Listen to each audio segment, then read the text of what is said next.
జీవకోణంలో దర్శనం అయిపోగానే వెంటనే కపిల్ తీర్థంకి బయలుదేరామండి. కపిల్ తీర్థంలో అయితే ఫుల్ క్రౌడ్ ఉన్నారు. మండే కాబట్టి ఇంత రష్ అనుకుంటాను. మేము కూడా దర్శనానికి క్యూ లైన్‌లో చాలా సేపు నిలబడాల్సొచ్చింది. ఇక్కడ కపిల్ తీర్థంలో వాటర్ ఫాల్ ఉంది కదా! ఇది మొన్న తుఫానప్పుడు వచ్చినప్పుడైతే ఫుల్ ఉన్నింది. బట్ ఇప్పుడైతే చాలా తక్కువైపోయింది.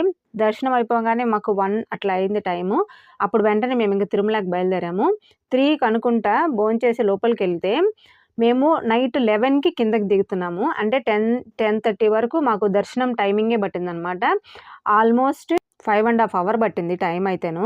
మాకు ఎట్లాగో శ్రీనివాసంలో రూమ్ ఉంది కాబట్టి మేము వెంటనే కిందకి దిగేసి కింద రెస్ట్ తీసుకొని తర్వాత రోజు మార్నింగు రూమ్ వెకేట్ చేసి అప్పుడు ఇంకా నెల్లూరుకి బయలుదేరిపోయాము.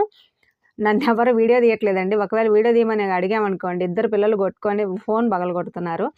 అందుకనే మ్యాక్సిమం నేను అసలు వీడియోలో కనిపించడమే మానేశాను. దారిలో ఐస్ క్రీమ్ తీసుకోవడం మాత్రం మర్చిపోలేదండోయ్ వీళ్ళు.